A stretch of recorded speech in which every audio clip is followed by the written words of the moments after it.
Hey, welcome back for the second episode of the Eurostep Hoops podcast. Since the so-called regular season is officially over now, although we still have the playing season, the regular season so-called awards are going to be locked in for the first half of the season. So this video, me and Armand will be giving our predictions and we'll be talking about all the awards that will be happening for the first half of the season. Yeah, to make this more interesting, we're gonna make this as a competition between the two of us, seeing who can predict award winners better. And the way we're gonna do this is 3 points for every correct individual award winner, and for the All NBA and All Defensive teams, if you pick the guy who's in a team, you get 1 point. But if you pick a guy and the team he's in correctly, you get 2 points. And I guess in the next episode we can look back at who got the most points out of us. I think it'll be pretty good. What do you think? It'll be interesting because we had some of my friends, we did a tournament with this as well. It included all the individual awards as well as playoff results. I think I did pretty good in the individual awards, but I did pretty badly in the playoffs. So let's see, I guess. Yeah, may the best man win. All right, starting off, we'll start with the MVP award. For my top three nominees, I have Giannis, LeBron, and Luka. For me, we have Giannis winning. Not that it's not close, but I would just say it's more obvious. Giannis leading his team in all the major categories, at least compared to LeBron. Anthony Davis averages more points and rebounds, so I can see with that argument against him. Not only that, Giannis is also a Defensive Player of the Year candidate, in my opinion, and he led the Bucks to 60 wins, which is why I have him as the MVP winner. Although Luka and LeBron, they have really good cases, I just think Giannis' season, this season, is far above everybody else. For me, it's quite similar. I have Giannis at number 1. I have LeBron 2 and Harden at 3. Giannis, well, he leads LeBron in almost all the stats while averaging less minutes, and he only loses in assists, steals, free throw, and 3-point percentage. But if you bump those numbers up like per 36 minutes, I think the only things he would lose in are the free throw and 3-point percentage. LeBron has had one of the best seasons for a 35-year-old, but Giannis being the only star in his team, I think he's just deserved it. He's had one of the best seasons of all time. And Harden, he's just done Harden things, being spectacular on the offensive end, but not nearly as good as he has been last year because of Russell Westbrook coming in. But he's still a top 3 candidate for me. But taking all of it is gonna be Giannis for me. Yeah, at least we both agree on that. For my case with Luka, at least, I put Luka over Harden just because Luka's been more consistent this season. We know Harden, he had those shooting splits where he would shoot really poorly on a lot of shots. And I just put Luka above him just because of the consistency and the fact that he nearly averages a triple-double. If you look at Luka's stats, though, he's averaging only 32% from 3. And I think that was the argument why I put Harden over him, because even though Harden shoots at a higher clip, he also shoots at a higher efficiency. That's what made me put him over Luka. Yeah, that's fine. That's valid. I had Harden as a close fourth, but I just thought Luka, with his playmaking and his ceiling, I just think it's natural to put him at third. I think like Luka and Harden, they're switchable for like third, fourth. Yeah, it's like they're pretty close. It's no like heated discussion about who should be third or fourth. It's either or, depending on how you look at it. All right, for the next award, we have the Defensive Player of the Year.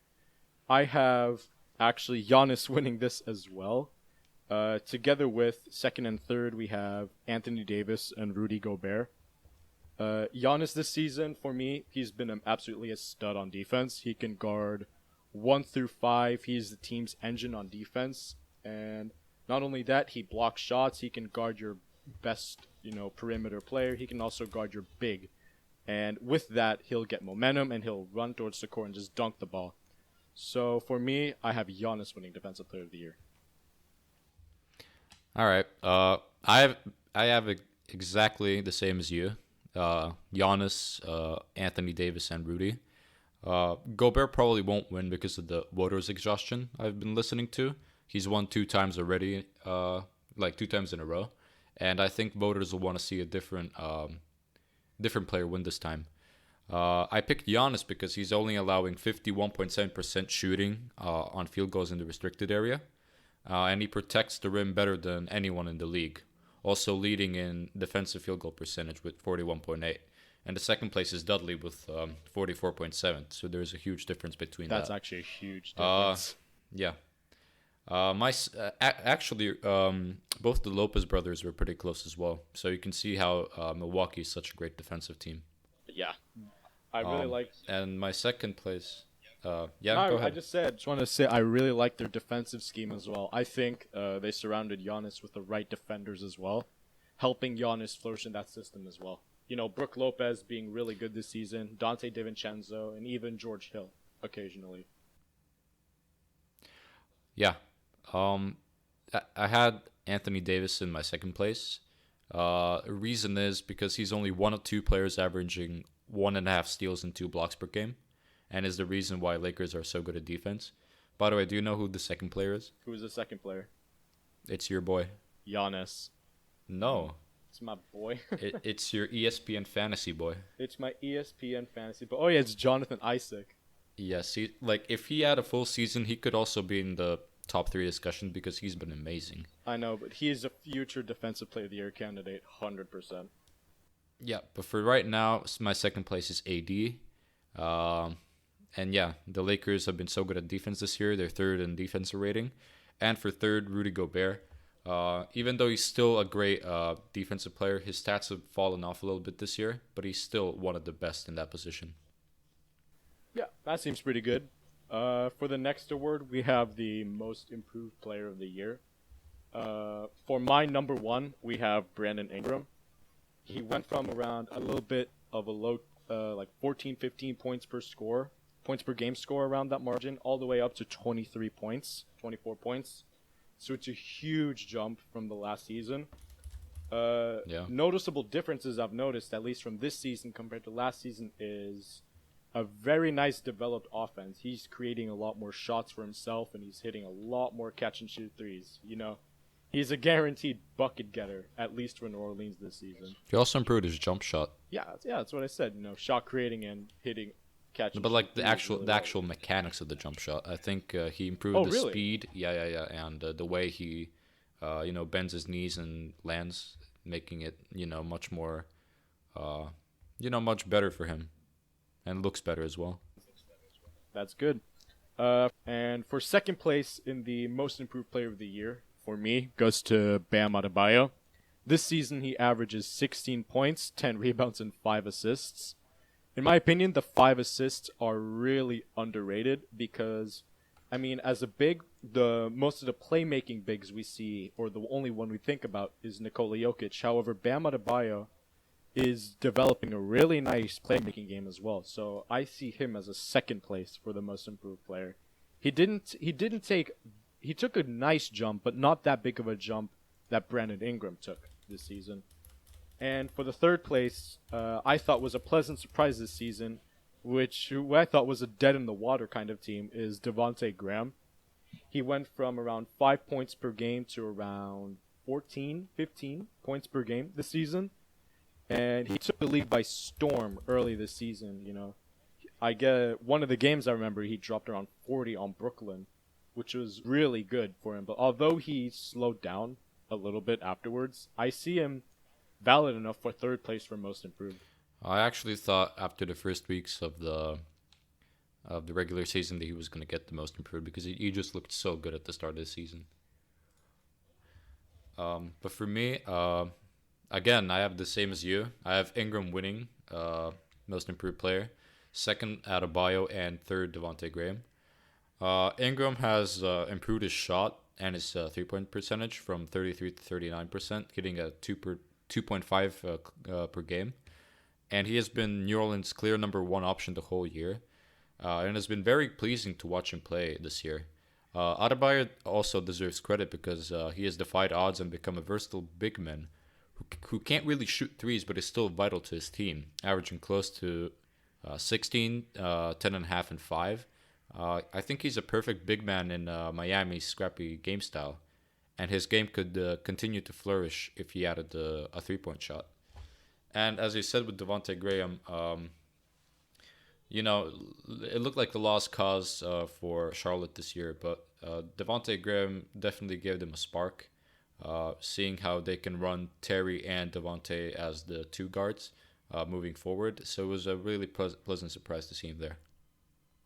Yeah, it's nice to see at least Charlotte has one bright spot. Other than Miles Bridges dunking all the time. Although Miles Bridges is a freak athlete. Yeah. I mean, what can I say? Next award we have the Rookie of the Year. For number 1, number 2, and number 3. At number 1, I have Ja Morant. I think he is, at least to the majority of people, he is a clear-cut favorite to win. Number 1, he helped Memphis achieve the playoff contention when everybody thought they were going to be a lottery team this season. Ja Morant has been averaging 7 points, 7 assists this season, and what got it for me at least is that he remained consistent throughout the entire season. Although Zion has a very valid case, he averages a little bit more than 20 points per game. He's only played a handful of games.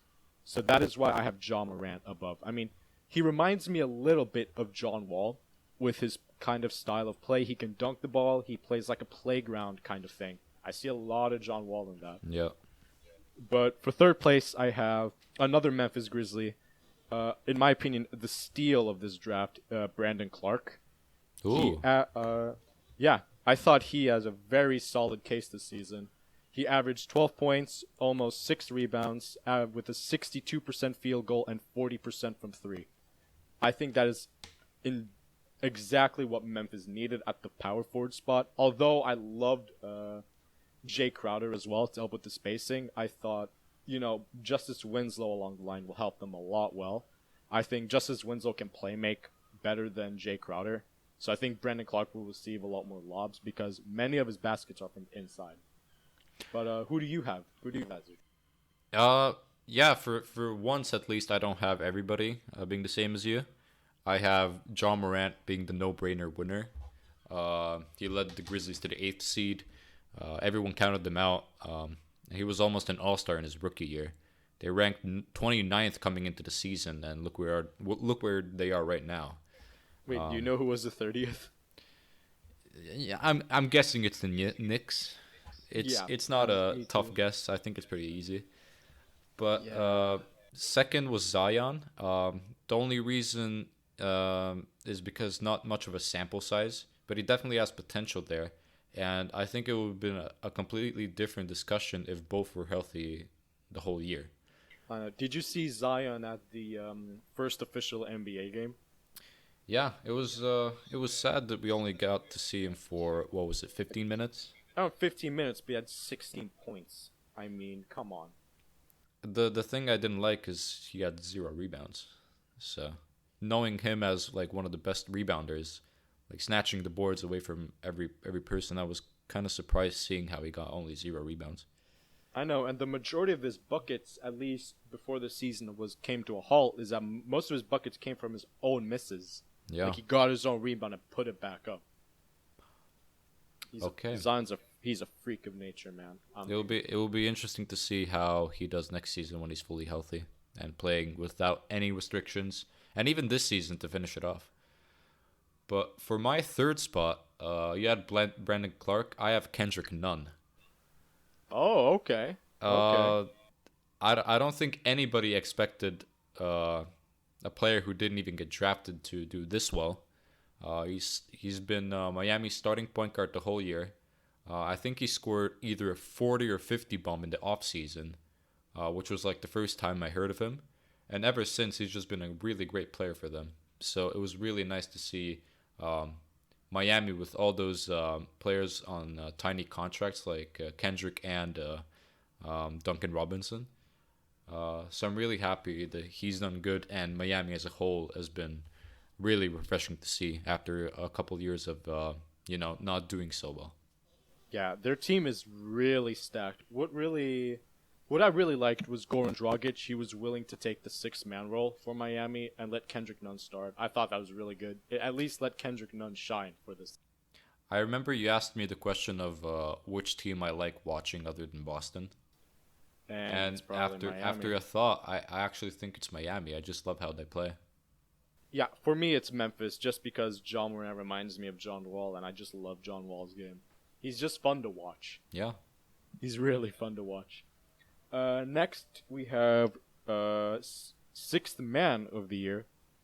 For number one, I have Dennis Schroeder, a part of the surprising OKC team this season. Dennis Schroeder averages close, almost 20 points, 19 points, and 4 assists off the bench.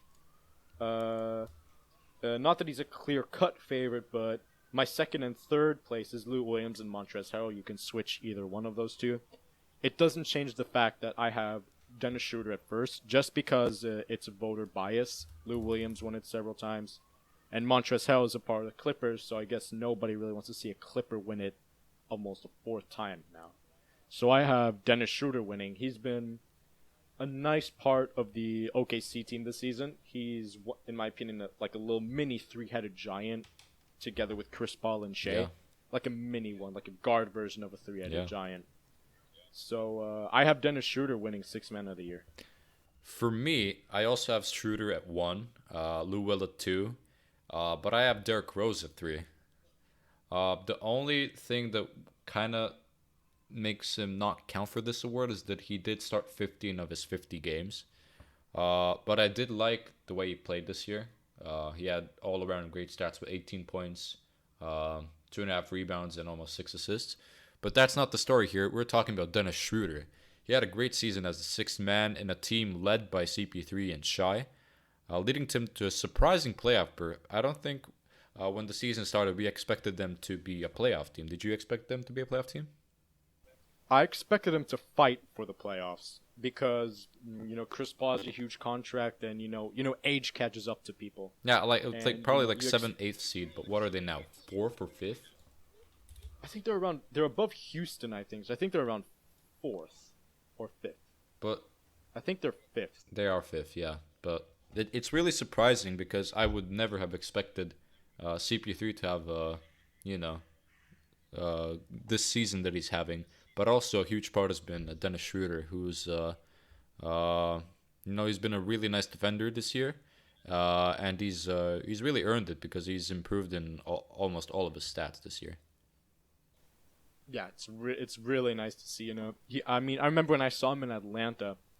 I think it was after Millsap and Horford left. He was like the only guy on the team, and when he won it out, I thought, man, whoever's gonna pick him up is gonna have a nice quality point guard because Dennis Schroeder can get buckets. Yeah. So when I saw Dennis Schroeder in Atlanta, at least, I thought down the line he's gonna produce something really special for the coming years. Just because when I saw him in Atlanta, he was blistering fast with the ball. He was really fast. Plus, he has a nice handle. And the amount that OKC had to pay for him to get Schroeder is kind of nothing. It's only Carmelo Anthony. But Only Carmelo. Yeah, Hawks legend himself. yeah, he should get his jersey retired. But Carmelo had a bad season in Oklahoma, so it was a no-brainer for them to release Carmelo. And the only team looking to take his contract was a team also willing to get rid of a great player in Dennis Schroeder. So I think it was a great trade for Oklahoma. I don't know why Atlanta did this.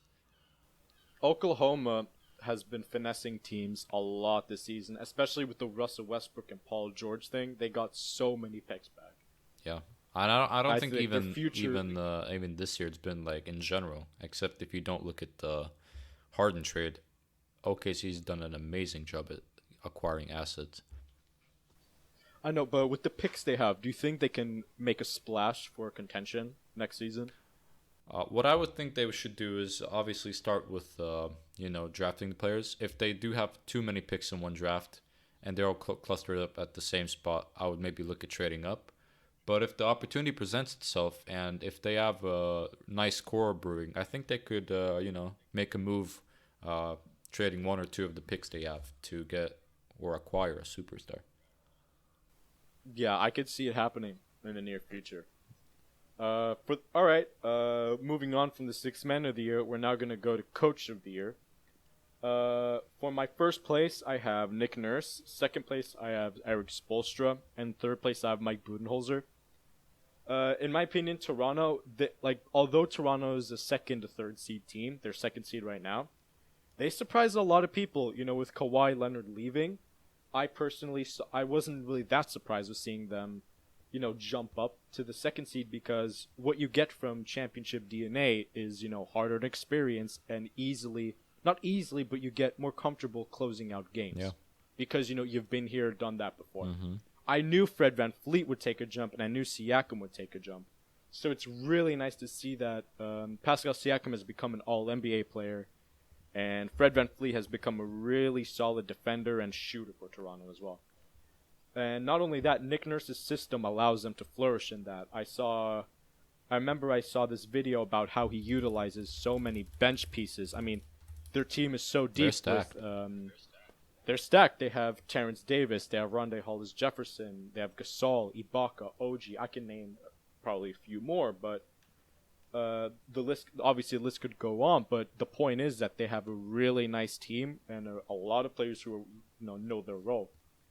For second place for me, I have Eric Spoelstra. Miami Heat surprising really nice this season. I'm glad that he starts Duncan Robinson because he's a spot-up shooter. He shoots really nice. He shoots really well this season.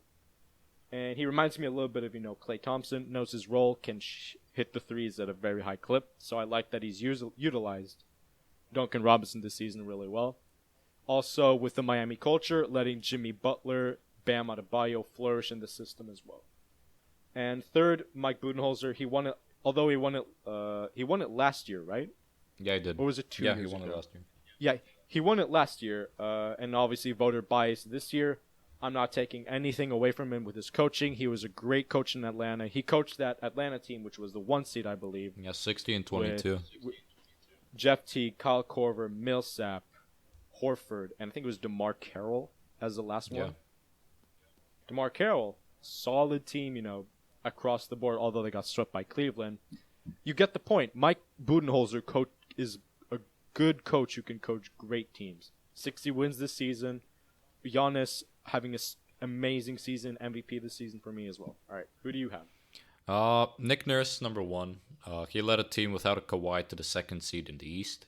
And it was really nice to see how he would do without Kawhi, and seeing how he's done. I think he definitely deserves the reward. But at second place, I have Mike Budenholzer.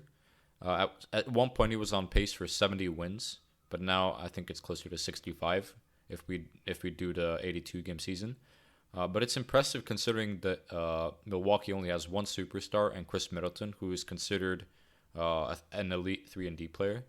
But props to the management for finding the right players and coach, for finding the right system to build around Giannis. And I think even though Budenholzer did win it last year, with the loss of Brogdon, he still showed that Milwaukee is an elite team and just dominated opponents. That's why I'm at number 2. But at number 3, I have Frank Vogel. Even though we know they have LeBron and Anthony Davis, I picked Frank Vogel because last year the Lakers were pretty bad. Of course, some of it has to do with LeBron being injured, but also having Frank Vogel, I think the biggest part is trying to understand and manage all the egos going on in that team. I know LeBron is a great leader, but Frank Vogel definitely deserves at least a nod or being a nominee because he's the number 1 seed in the Western Conference, which has been tough for years. Yeah. I had Frank Vogel as a close 4th. It's just I was really happy with this rising of Miami. That's why I put Spoelstra. Yeah, I also loved Miami. I don't understand why he didn't get a nomination last year. But then I looked at, because they finished off the season with like a 30-10 record.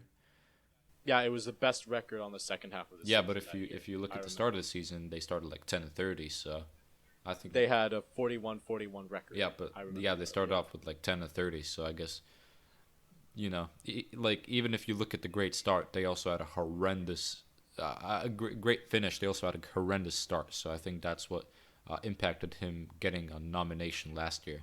But I really like what Spoelstra's done this year and the Miami Heat culture in general.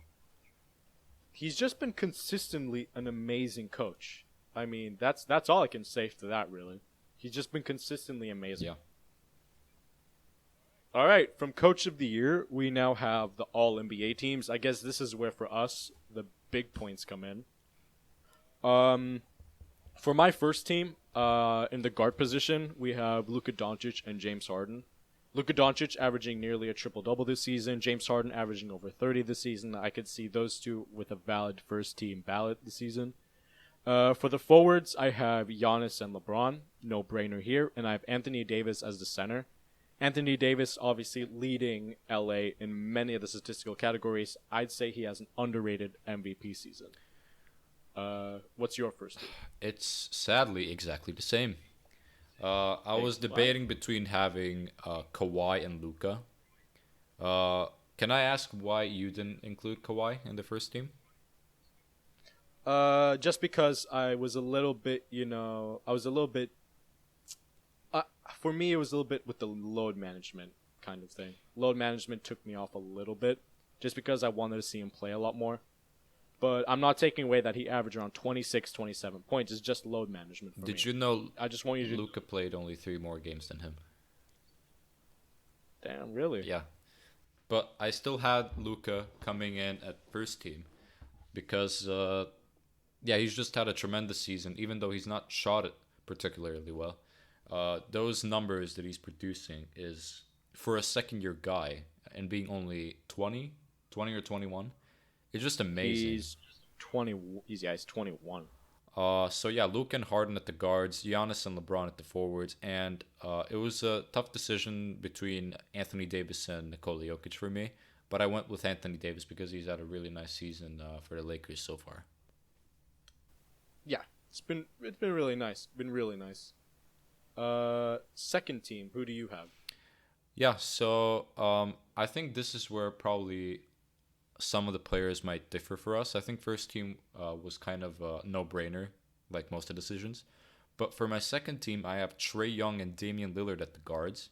Trae Young obviously having a really great season. He was an all-star starting point guard for the Eastern Conference. Or we can't say the Eastern, like he was the Eastern starting point guard, but which team did he play for? I think he played for Team Giannis. Yeah, he played for Team Giannis, yeah. And Damian Lillard trying to pull the Portland Trailblazers to that 8th seed. At forwards, I do have Kawhi Leonard and Pascal Siakam. They're both Toronto guys last year. They've still been killing it this year as well. I especially like Siakam taking the number 1 role. And Leonard is just being Leonard. He's taken a little bit of a backseat. Or his numbers are still high, but he's taken a little bit of backseat because of Paul George. And as my center, I have the one who I was debating on putting in the first team, but I decided not to. It's Nikola Jokic.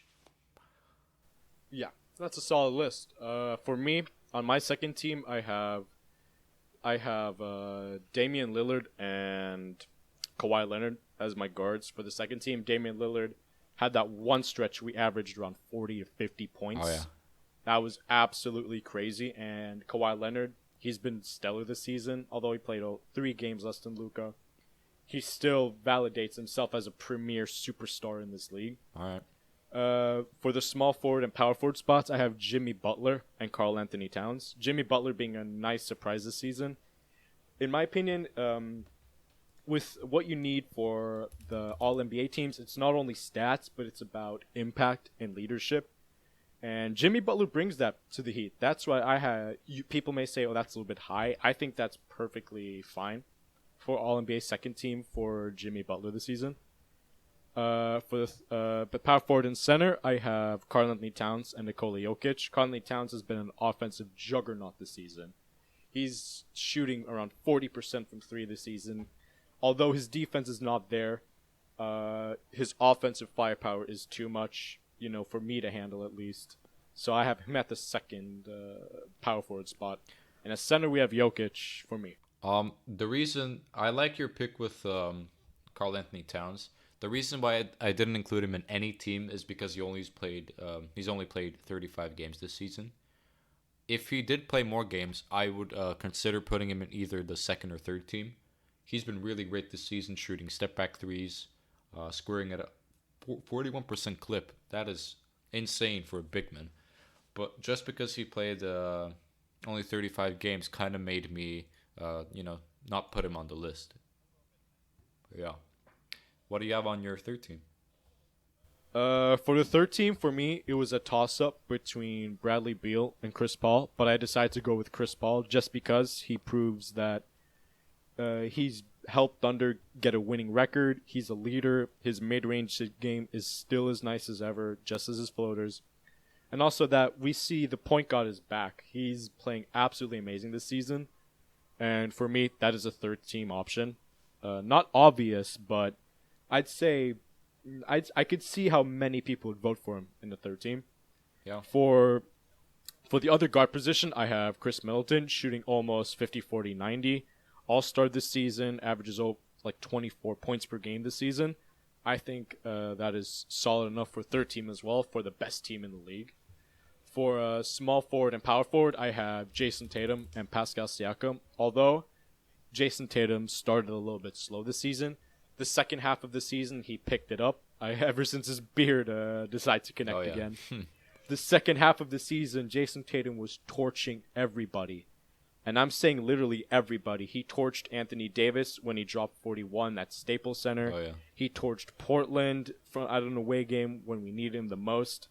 So for me, he is a valid third team All-NBA third team. I believe the Celtics will extend him as well. Oh yeah. So it's just going to go better and better for Jason. I think for Tatum. And yeah. Can I talk about Tatum? Yeah, go ahead. Go ahead. For Tatum, I think ever since he got the All-Star nod, it was like he got relieved of the pressure. Yeah, and he just started playing a lot better after the All-Star game. You can just see it in the stats as well, and on just by eyesight, he's just been a tremendous player after that. Yeah, his sidestep fade away from three is it's smooth. It's so smooth to watch. But for center, at least from jumping over to Tatum, we have another Eastern Conference player for me at center, Joel Embiid. For me, Joel Embiid, he takes it just because when he wants to be, he can be the best center in the league, 100%. Although he's been a little bit injured here and there, and the Philadelphia season this year hasn't been what everybody expected. One of the reasons for me is the floor spacing. Having Simmons, Embiid, and Horford on the floor, it messes up with floor spacing. So moving Shake Milton to the point helped that. I think it'll help that. But enough about that. But for Joel Embiid, I thought he was amazing against weak defensive teams, such as Atlanta, where he dropped his career high. Although with the Toronto game, he had 0 points, right? Yeah. I believe the 0 points is a negative thing, but it shouldn't overshadow everything he's done this season. He is one of the only low post players we have in this league, and he's a lead at it as well. His defense is amazing. He can shoot the three as well, and he can also create his shot a little bit as well. So for me, Joel Embiid, although he has his negatives, I think the positives outweigh the negatives really hugely, I guess you can say. So I have Embiid as the third team center. It was really hard for me, but I had to exclude Embiid from the third team. I don't have him in any All-NBA teams. I decided to go for Rudy Gobert at center for the third team. I do agree with you having Chris Paul. I also have Chris Paul as my guard, and as my second guard I have Ben Simmons. And for my forwards I have Jimmy Butler and Jason Tatum. Jimmy Butler, I picked him over Chris Middleton. It was a fight between Jimmy and Chris, but I decided to go for Jimmy because he basically uplifted the whole Miami team from being like 8th seed to being a top 4, or where they're at right now, it's a top 5 seed. Chris Middleton was also tough for me to exclude because he's having such a nice season, close to 50, 40, 90. And scoring 21 points per game, on being the second best player in the on the best team in the league. But I had to include Butler instead. It's a tough pill to swallow, and there's so many good players I want to add, but there's only so many spaces. Um, yeah, so that's why I picked Butler. But Jason Tatum, I had to include somebody from the Celtics because the Celtics have been a much better team than they were last year. And I think one of the benefits of not having Kyrie Irving is allowing Jason Tatum and Jaylen Brown to flourish more. And as you said, Jason Tatum in the second half of the season has just been a god. So I had to include him in one team. This time it's the third team, and I'm really expecting him to be, moving up the ladder. In the next years, maybe going as high as second or first team. Yeah, I could see him. I could see his ceiling reaching around second team next season. I would love Not to first see that. Yeah, I would love to see him in first team. I just don't think he's there yet. Yeah, Just because there's so many one in a generational talent, sure. several one in generational talents Yeah. in the first team. Mm-hmm. For the all defensive teams, for my first team, I have Ben Simmons and Kawhi Leonard at the guards. Ben Simmons leads the league in steals. I believe, other than his jump shot, he is elite at everything else. Tall guard, strong guard, can dunk the ball, block, defend, play make, elite really well. So for me, he's in the first team, together with Kawhi Leonard. Kawhi Leonard does Kawhi Leonard things. So of course Kawhi Leonard's going to be in the defensive team, you know. He will guard your best forward. He'll get the steal. He'll get the block. I mean, even with the LA matchup we saw, he got a block on LeBron. So that just kind of exemplifies how Kawhi Leonard is. You know, he's quiet, but he does the job effectively well. Yeah. For me, with the forwards, we have the Defensive Player of the Year, or my prediction for Defensive Player of the Year in Giannis Antetokounmpo and Anthony Davis. Small forward and power forward. Giannis and AD, they're both tremendous blockers, and Giannis is so versatile that it actually frightens me. It actually frightens me to see what more he'll do. And for center, I have the guy who shut down the entire league by himself, Rudy Gobert. It was actually pretty Rudy nice. Gobert. It was pretty nice to see him also start up the league because Utah played the first game. Yeah, I know. You gotta end what you start, I guess. Yep. So I have Rudy Gobert as a center. There are all these hidden statistics with, players back away from the paint when they see Gobert there. And it speaks volumes. Defensive Player of the Year. He won it twice, right? Last 2 years, yeah. Won it the last 2 years. And in fact, being runner-up for this year, and I think he could be runner-up for the next 5 years as well. It says a lot. It says a lot. It's going to be pretty interesting when we count the points together because my lineup is really, really similar to yours. I have Kawhi Leonard at the guard. I also have Giannis and Anthony Davis, as well as Rudy Gobert. My top 3 nominees for Defensive Player of the Year. But at my other guard, instead of Ben Simmons, I'm having Marcus Smart. He was defensive. He was all defensive first team last year, I think. I might be wrong, but I think he was first defensive team last year. And he's just been so great guarding all positions. He said it himself. Marcus Smart being the stretch 6, as he calls himself. He's been really great for Boston this year on defense, and also the years before. So he didn't. And when was the last time a guard won Defensive Player of the Year? What do you think? Last time a guard won Defensive Player of the Year, would you count Kawhi Leonard as a guard? He's more of a forward. Yeah, he's listed as a forward. I think when it he won. was. If I'm correct, I think it was. Didn't Chris Paul win? Nope. It's in the 1990s. Last time a guard won. Then it was Gary Payton. Yeah. It had to be Gary Payton, the glove. And I think Gary Payton's also one of Marcus Smart's, one of the players he looks up to. Yeah, and I think I remember Gary Payton said he sees Marcus Smart and Patrick Beverley in himself. I think I saw an article on it. Yeah. Something like that. So I picked Marcus Smart instead of Ben Simmons for my first team. But second team, that's a whole different story. What do you have? For second team, I have Marcus Smart. We're not taking anything away from him. I just think because Ben Simmons leads the league in steals, and I think he's an elite defender, I had to put him over. And also Kawhi Leonard, he's just an insane defender as well. I think Simmons and Smart are both in the mix. You can switch either, and I wouldn't argue. Yeah. For For the shooting guard and small forward, I have one of the only bright spots in Chicago's season. I have Chris Dunn. Yeah. I thought he was a little bit dead in the water when they traded for Satoransky and when they drafted Kobe White, but they made it work. They played in small forward, and I was looking at the stats. When Chris Dunn is on the court, the steal percentage of the entire team increases by around 2%. It may not seem a lot, but for Chicago, 2% is a lot. They need a lot of help with the franchise. I think Jim Boylan, personally, he needs to leave Chicago, and I think Chris Dunn was a huge spark for that Chicago team, other than Zach LaVine. For small forward, I mentioned I have Jimmy Butler. Jimmy Butler's, that energy guy. He doesn't care. He can be the bad guy. He'll be all up in your face. He'll talk trash. He's everything you want as a teammate, and he's everything you hate as an opponent. For power forward and center, I have Bam Adebayo. Bam Adebayo has been absolutely amazing this season at defense. He can guard guards pretty decently, forwards well, and he can also block and rebound.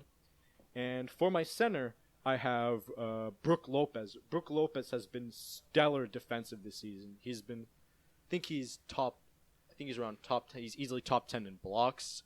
He's top 10 in defensive possessions around the rim. And contesting shots, he's been one of the best players this season at contesting shots as well. So I see him as a second-team center. For me, I also have Chris Dunn. I think Chris Dunn has been amazing defensively. Per 36 minutes, he's averaging 2.9 steals per game, which is the most in the NBA, if you count per 36. At my other guard spot, I have Drew Holiday. I think before the season started, you could say he was like one of the main guys in that team, like the veteran presence who can also carry the team, because we've seen what he can do with Anthony Davis. And a lot of players have also said that Drew Holiday is one of the most underrated players in the league, and I think he's been underrated for years now. One of the things where he's really underrated is his defense. He's just stellar at defense, and this year it showed. And for my forwards, I have Jimmy Butler and Ben Simmons. I put Ben Simmons as a forward, so I have enough spots for Chris and Drew. Jimmy Butler, he's been a great defensive player, even going back to his Chicago days. Ben Simmons, as you said, versatile player, can do anything but shoot. He's just perfect for that Philadelphia team if he gets a shot. Or he could be perfect for anybody if he could get a shot. But he's just an amazing player on defense. And for my center, I liked your pick for Brook Lopez. I also had him at one point, but I decided to go against it because there's a new boy in town, and his name is Bam Adebayo. I think he's one of the very few centers that is averaging at least a block and a steal per game, if you count centers. As I said before in the most improved player discussion, he's been very versatile for Miami, just what they need, a scrappy player. So I had to put him instead of Brook Lopez this year. All right, I guess that will conclude our lists. If you're watching this, let us know what you think. Let us know what you would have done differently. I'm really excited to see what the next half of the quarantine season will happen. I'm excited to see what teams will make it to the playoffs, what teams will make it to the 8th seed, and also, although how players may perform this season, at least for the rest of the season, we at least have solid options for the first part of the season where players improved, players may not have improved, and players have resurged themselves. So I thought this season will obviously have an asterisk on it, but I'd say for feel-good moments, it's been a great success this season. Well, I guess it's going to be interesting finding out who had the most points, and I'm looking forward to having the next conversations about who can have the 8th seed and the playoffs in general. All right, I guess we'll conclude this today. You've heard our predictions, you've heard everything we've said. Just take care. See you guys.